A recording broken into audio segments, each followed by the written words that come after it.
Hey, Oscar fans, who's going to win Best Actress? I think you could make a compelling case for 2 stars, and so does Pete Hammond of Deadline Hollywood. I'm Tom O'Neill of Gold Derby. And Pete, this is how I look at the Best Actress race. We all believe at this point La La Land will win Best Picture. Usually Best Picture wins an acting award.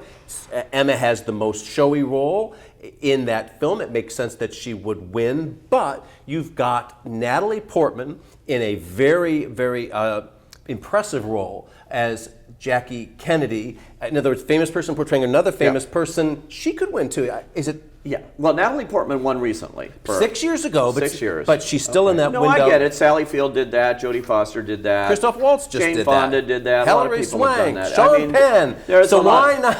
The line is long for winning. Right. So I just discount everything I just said. Are you happy? Yes, because I have Natalie Portman out front to win right now, and I know there's a lot of wishful thinking in that because I love that movie and I love her performance, and I think it's going to resonate with the Academy members who are of that demographic where she was queen of history at the time and always a mysterious woman we want to know more about. And the film, I think, explains a lot of that, and we empathize with her. And you know what's interesting, if you look at recent, and I say in 15, 20 years, recent Academy history, those performances that have won have been, a lot of actors have won for people that we know. Ray Charles, the Queen of England, all of these things. And I did a little research on this, and you go back, 15 years or something and look at what won before, and there are very few that actually won for these well-known characters. And it became like, play a real person, and you suddenly win an Oscar, or at least an Oscar nomination. And it's quite an interesting dichotomy between what happened before and what this current group of Academy voters seems to recognize in their Oscar giving. And so I think it's a big plus, that they say, wow, she's just like Jackie Kennedy, and what they have to do is convince them it's not an impersonation. And I don't think it is. I think she's done an outstanding job. Very subtle work, oddly enough. And she's a queen of Hollywood, with the old Star Wars performances. She's a box office queen who got legitimacy with Black Swan, the previous Oscar, as you mentioned.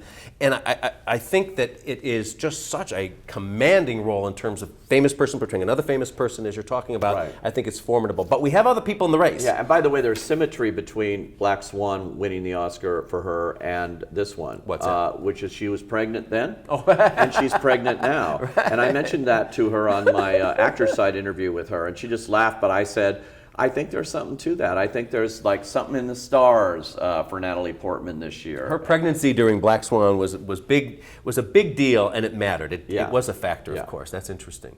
All right, so those two out front. Then we have some real interesting characters. We have Annette Bening. Now, the question is she this year's Kate Winslet, this year's Julianne Moore? Is she this year's overdue queen of the Academy who, come on, after 4 previous defeats, we got to finally give her an Oscar? And of course, I remember several Academy members saying to me the year of Still Alice, I have no intention of watching that movie, but I'm still going to give Julianne the Oscar. So that could be a factor. Never mind 20th Century Women, which is a wonderful film, and her performance is deeply felt and beautifully etched and all that, and it seems to fit the demo empathetically with the Oscar voters.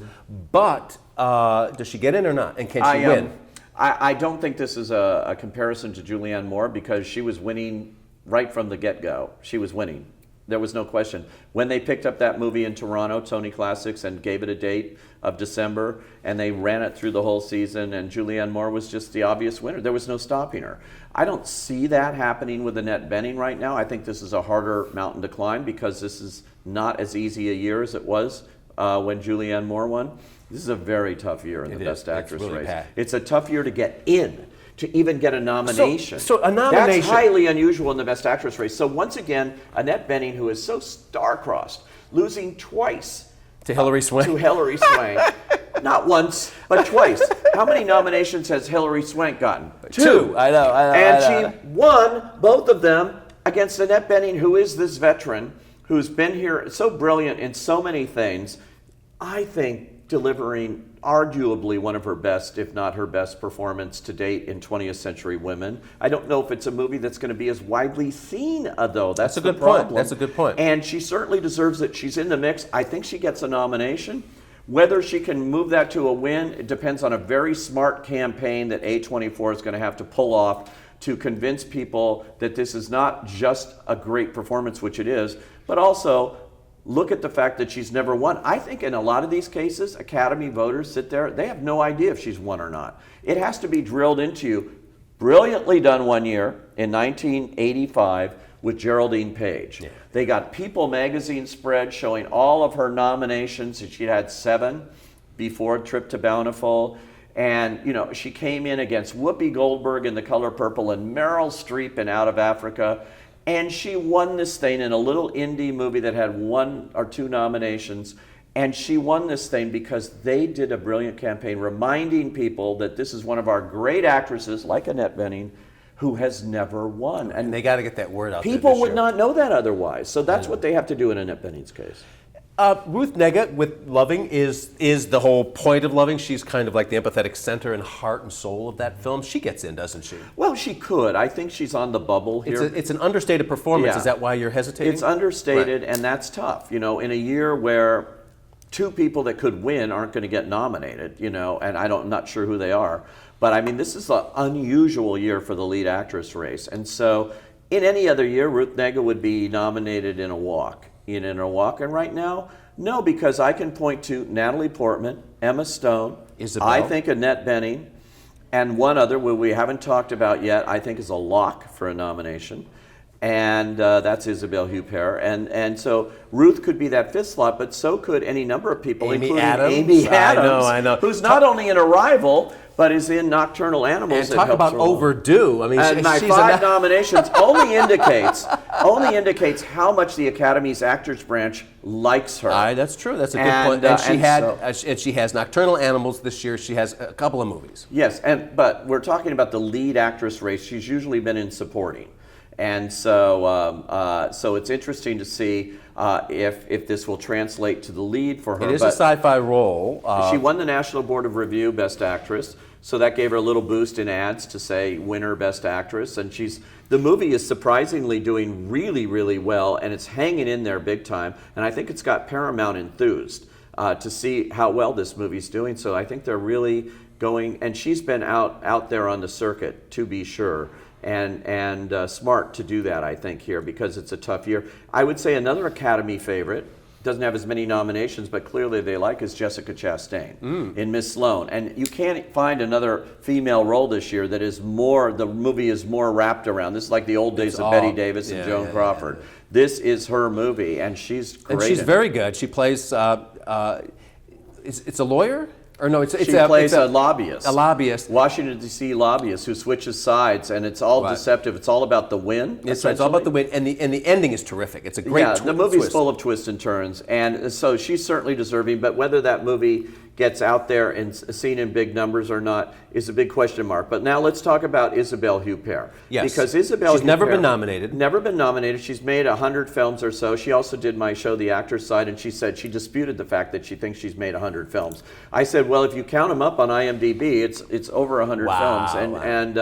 And she says, yeah, I guess so. But she's really, really remarkable. She's been out there since Telluride talking about this, out since Cannes, actually. And she's sending that message you just mentioned a bit ago about, I've never been nominated. She's got her narrative. And having that narrative with the Oscar campaign is so important. She's getting it out there. Yeah. It's having its impact. She's in her 60s. She's the Meryl Streep of France. Oh, she's the Meryl Streep of everything. And she's just amazing in this movie. She's great. Now, I thought from the beginning, and normally when you have a subtitled movie and that kind of performance, it's a little longer shot. But I've looked at recent history with the Oscars, and you see, the star of Amour got nominated for lead actress. You have Marion Cotillard for 2 Days, One Night, right. The Belgian film, which is a tiny film. Marion Cotillard didn't think she was going to get nominated for that. You have Charlotte Rampling, even though it wasn't subtitled, smaller movie, very much in that first time to nominate someone who's revered. So she really fits that profile. Yeah, and then she's winning all the Critics Awards, right. And so that's fine. Critics Awards for a foreign language performance don't matter, I don't think. But the number that she's been winning only cements my belief that she's an easy nominee. Definitely getting nominated. Have a harder time maybe winning because you have to have everybody in the Academy in the red space. Well, let's talk about the real Meryl Streep. Could this actually be a year where she doesn't get nominated? We all looked at that movie coming out and said, well, this is easy 20th nomination. And then the race suddenly got very interesting. It sure did. I think she's obviously, in the mix. in the Golden Globe race and different things like that, but because they split it into comedy. But this is a tough year for her to land that Oscar nomination. Taraji P. Henson was nominated for Benjamin Button. She's, of course, this breakout star of TV now as Cookie in Empire. And she has, in Hidden Figures, some really great screen work, and particularly one very powerful scene. Raging scene that really... That would play well if she does get the nomination. And often you have to have that emblematic scene, and she has it. Oddly enough, Ruth Negga does not have that scene. I know, which is strange. But we're looking at her as a more likely nominee than Taraji, and I think Taraji also may, Hidden Figures hasn't lit the board up yet, and in terms of looking like a big Academy movie, I think it should, but I hope it does. But it looks a lot like The Imitation Game. It looks like a movie that's really going to be in the running. It looks a lot like The Help as The well. Help, both. Yeah. So. She's in the running. What about Jennifer Lawrence for Passenger? No. Okay, really? All right, you shot that down pretty fast. I say no because I haven't seen a picture yet. Well, therefore, it can't possibly be nominated. But I don't see it. Okay. I just, when the buzz is there. It's a sci-fi thing. And actually, I know people, that are around that movie and say they expect it will be more of a below-the-line play than a above-the-line play Oscar-wise. But I don't know that yet because she's the biggest movie star in the world. We can't discount her. Very hard for me to comment on these things except to say, where is the room for Jennifer Lawrence this year? I know, that's the problem. At this late moment, they didn't even show this to the broadcast critics, so no nominations are even an opportunity to get nominated there. So I think there would have been a way to do this if she was a slam dunk. So without seeing it, I would say just like looking at the bones of this, I would say probably not. As my good friend and longtime fellow Oscarologist, tell me what I should do, Pete. Should I move? Quit the game. Quit. Tom. It's about damn time you thought about this. It really is. I know. I'm past my prime. But should I stick with Natalie Portman at #1, or should I flip to Emma Stone? I am not ready to say that because I think this race is fluid. I think the Best Actress race is still something that's being written, and I would not go for a win yet, Tom. I'd just try to predict those 5 nominees. So Natalie, I'm going to hold on hope for you because Pete's giving me permission to do